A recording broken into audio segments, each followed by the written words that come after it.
Welcome to the Healthy Lifestyle Podcast, brought to you by Telehealth FX, your source for online GLP-1 weight loss and testosterone replacement therapy services. Visit telehealthfx.com to get medically guided access to weight loss peptides like semaglutide and tirzepatide delivered right to your home. That's telehealthfx.com. Now, here's your hosts. Quick question to start. How many things are currently on or around your bed that are supposed to help you sleep? A tracker on your wrist, tape for your mouth, a magnesium powder, a red light bulb, a weighted blanket, some mocktail in a fancy glass? If that's you, congratulations. You're Sleepmaxxing, and you're not alone. It's one of the biggest trends of the year.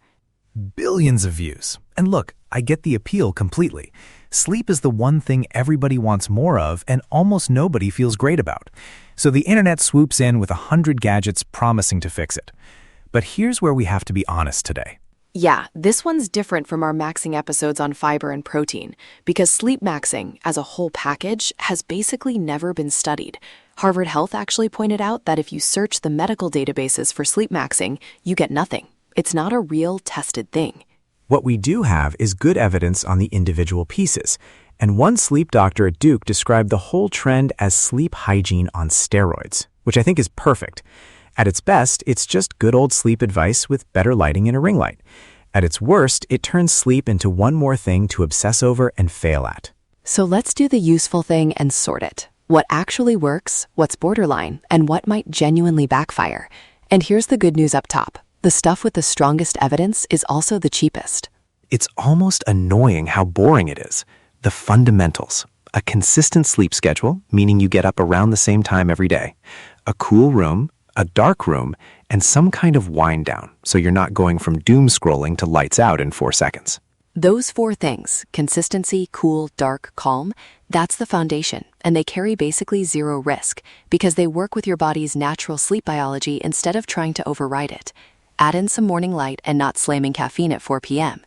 And honestly, most people would sleep noticeably better without buying a single product. A couple of add-ons have decent support too. White noise helps some people. Weighted blankets can help if anxiety is what's keeping you up. And magnesium, specifically magnesium glycinate, around 200 to 400 milligrams before bed, helps some folks and is generally safe at those doses. But now we have to talk about the thing at the center of this whole trend, and it's the biggest myth of all, the gadget problem. Specifically, your sleep tracker. Oh, this is my favorite, because people treat that little graph like it came down from a mountain.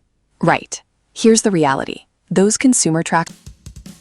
Today's episode is brought to you by Telehealth FX, your source for online GLP-1 weight loss and testosterone replacement therapy services. Visit telehealthfx.com to get medically guided access to weight loss peptides like semaglutide and tirzepatide delivered right to your home. That's telehealthfx.com. Now back to the show.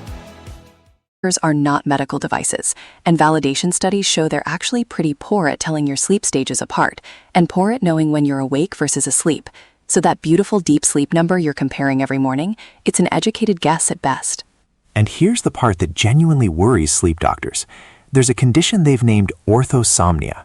It's when you get so fixated on achieving perfect sleep and perfect sleep scores that the obsession itself makes you anxious and wrecks your sleep.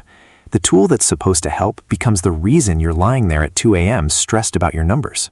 Researchers have literally found that trackers can convince people they have a sleep problem when they don't. And once someone believes their bad score, it's really hard to talk them out of it. So the gadget didn't fix their sleep, it manufactured a new anxiety. So our take, a tracker is fine as a loose trend line. Oh, I seem to sleep worse when I drink. Useful. But the second it becomes a report card you're scared of, it's doing more harm than good. Don't chase the score. Now the one we have to be most careful about, mouth taping.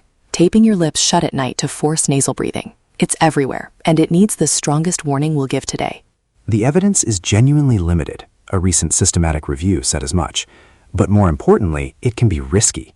Experts warn it can actually worsen your airflow, and one sleep specialist described patients who developed aspiration pneumonia from it.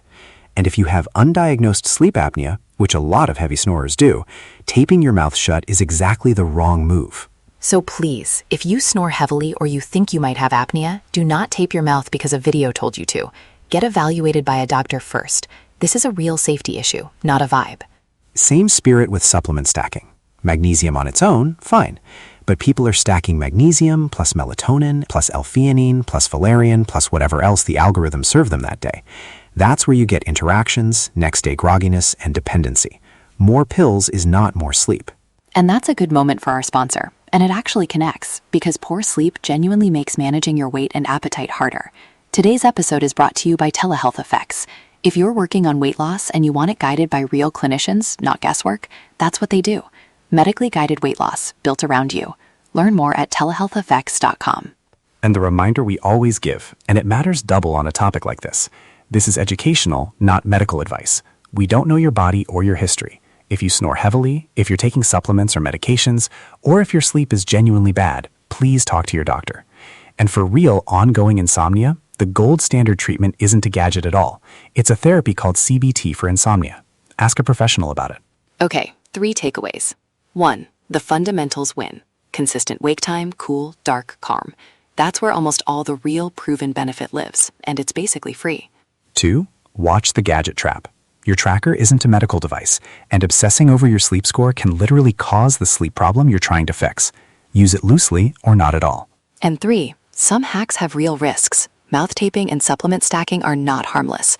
When in doubt, check with a professional before you experiment on yourself. And your one action step for the week? The single most powerful free move. Pick one wake-up time and keep it every single day, including the weekend. Consistency of the same wake time is what anchors your whole sleep rhythm. Just that. One wake time, 7 days. One wake time, 7 days. If you try it, comment and let us know how your mornings feel by Friday. We really do read them.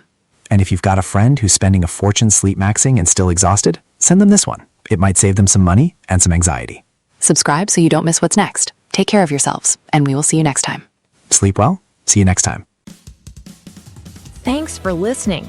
Be sure to visit our sponsor, Telehealth FX, your source for online GLP-1 weight loss and testosterone replacement therapy services.